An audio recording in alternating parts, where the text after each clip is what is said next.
Hello and welcome to the final episode of Spoiler Spotlight for Journey Into Nyx.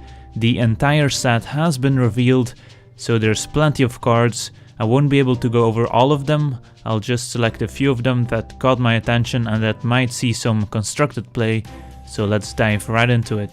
Our first card is Banishing Light. This is the Oblivion Ring of the set. It's worded slightly differently so you can't target your own permanents, and you can't do the trick where you bounce the Oblivion Ring and exile something permanently, but it functionally does the same. It gets rid of a non-land permanent your opponent controls, and this will see play in basically every white deck you can imagine, and it works especially well in a green-white deck where you can play Eidolon of Blossoms and trigger its Constellation. Agent of Erebos will be lurking in the shadows until Return to Ravnica rotates out, and even then it will only see some sideboard play if graveyard decks become very popular. Feast of Dreams could also be a sideboard option if enchantment-based creature decks become very popular. It can't kill an enchantment outright, it can only kill enchantment creatures or creatures that are being enchanted, but it's still a nice option to have available. Deicide isn't a very subtle card, and it will probably replace every copy of Revoke Existence that's around, as this is instant speed with some more upside, and the fact that it can't exile an artifact isn't very relevant, as almost every artifact in Standard is also an enchantment. Dictate of Erebos is our final dictate, and this is a Grave Pact at instant speed if you have creatures that die multiple times, or if you have some sort of token strategy combined with a sack outlet. This could be pretty devastating. Swarmborn Giant also caught my attention. It's a 6/6 for 4 mana, and it also has Monstrosity, but it also has a downside of whenever you're dealt combat damage, you have to sacrifice it.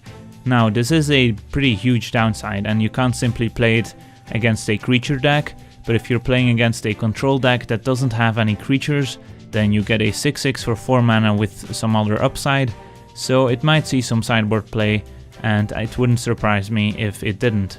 Basara Tower Archer is a 2/1 with Hexproof and Reach for double green, so not only could it fit into a green devotion deck, but more importantly it could be the new 2-drop of the Hexproof decks that are lacking those cheap hexproof targets, so they can pile all their enchantments onto it. Hour of Need is another interesting Strive card.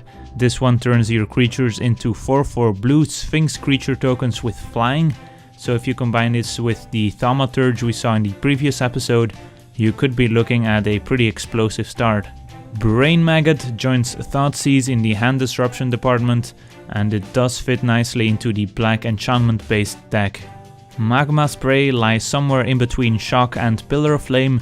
It's an instant, but you can't target your opponent with it, and if the creature that's dealt damage dies this turn, you can exile it instead, so you can easily get rid of a Voice of Resurgence without having the token appear, and there's some other cards where this could be useful, but the fact that you can't target your opponent with this means that the red aggressive decks are probably gonna skip on this card. Some additional Minotaur cards have been revealed as well, which makes me happy. Flurry of Horns is a 5 mana sorcery that puts 2/3 red Minotaur creature tokens with haste onto the battlefield. It's a little expensive and it fits into the same slot as Kragman Warcaller, and it doesn't get the discount from Ragemonger, so I doubt this will see any play. Fellhide Petrifier on the other hand is a 2/3 Minotaur with Death Touch that gives all the other Minotaurs you have Death Touch as well. Combines very nicely with Trample from Rageblood Shaman, as the Death Touch Trample rule allows you to just assign 1 damage and trample over for all the rest. Having Death Touch on all your creatures if you're facing another creature deck seems great, so if the Minotaur deck will be a thing, the Petrifier will be part of it. Oppressive Raise is a cheap removal spell in white. It's not as permanent as a Pacifism, but on the other hand it does prevent activated abilities from being activated unless its controller pays 3 colorless, so this can put a pack rat on hold for a while you look for a more permanent answer. So I might see a enchantment based deck with Eidolon of Blossoms running this, because the white-green version of that deck doesn't have a ton of removal, but now with the new Oblivion Ring and Oppressive Raise, we might have a deck. Reprisal is another cheap instant speed removal spell in white. it destroys a creature with power 4 or greater, and it can't be regenerated.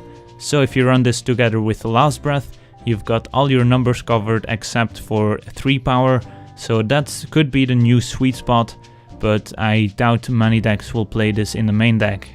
Our final card is Nyx Weaver, a 2/3 reach spider for 3 mana, and at the beginning of your upkeep you put the top 2 cards of your library into your graveyard.